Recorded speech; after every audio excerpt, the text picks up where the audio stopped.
We return with you live here from Burton Coliseum in Lake Charles. The Colonels with a 64-63 win over McNeese. Head coach J.P. Piper joining us courtside. That was interesting.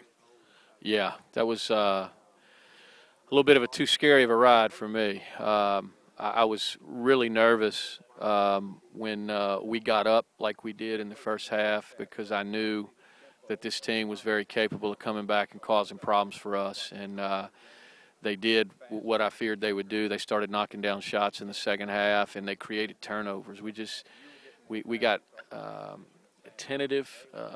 We played to prevent losing instead of to win. And you got to credit them. They had hands in passing lanes and just disrupted us, and we looked like we hadn't practiced today offensively. We talked about this in practice. I think we may have lost a little focus, and with a team with a lot of young guys and a lot of inexperienced guys who's not used to winning, hasn't experienced winning, particularly on the road, they don't understand how sharp your focus has to be at critical points in the game. And so we had these lapses where we just threw the ball to the other team sometimes. It wasn't a great defensive play. We just didn't see a defender and threw the ball right to him. Thank goodness we're able to learn those lessons and find a way to get a win. I couldn't be prouder of the way we finished the game. The play of the night to me is Fred Hunter just deciding he wanted to go get a rebound, and that's the difference in the game. That 1 point gives us a win. We need him to make both free throws next time, but that 1 point gives us a win instead of playing overtime right now. And then I thought Shane's defensive effort there at the end was huge. We knew the guy was going to come downhill at him.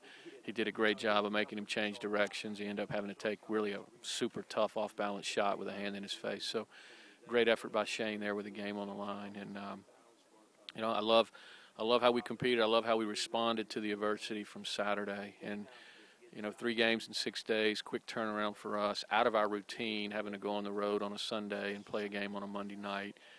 But found a way to win, and hopefully that's a good sign that this team's got a little heart to it, got a little character and toughness, and maybe can do something special this year. A 25-point win certainly would have been nice in the end, though. It's almost as important to be able to win a game like this.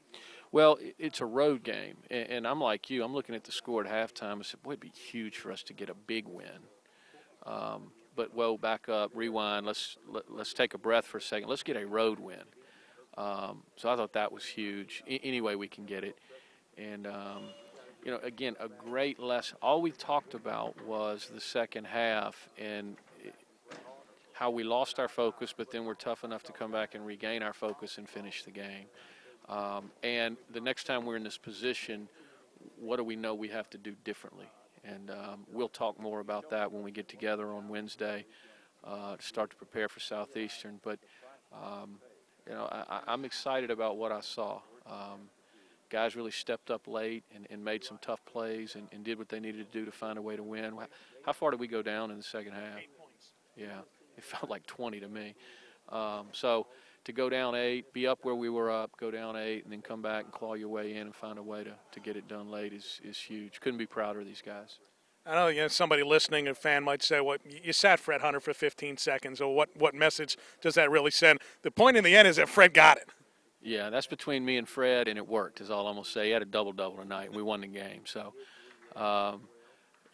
Fred some days is my most favorite player I've ever coached, and Fred some days is my least favorite player I've ever coached. He has tested me and stretched me, but I love him to death, and thank goodness we had him tonight. He was huge, and we need him to do that every night.